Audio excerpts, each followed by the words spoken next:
Läheb sellega otse jõkke välja ja niimoodi, et sul jääb sellest rajast jääb siin lühikeseks. Niimoodi sa pead hakkama kaugemalt pihta. Mis sa ise arvad? No ma arvan jah, et võiks ikkagi, kui ta läheb jõkke läheb, siis läheb mäest üles ka veel ja pole hullu.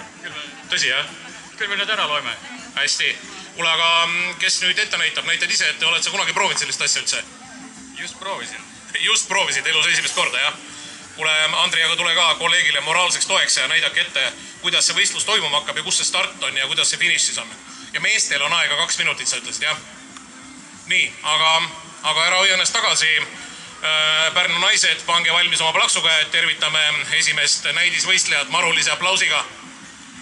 Olge head, aplausi koht. Sina võtad aega, jah? Tõsi, jah? Kuule, 2 minutiga jõuab seda palki, ma ei tea, kuhu kohta veeretada, mitu tiiru sellele valikeeru asele vist peale teha. Aga vaatame, fikseerige see stardikoht ära kuidagi, tõmmake siis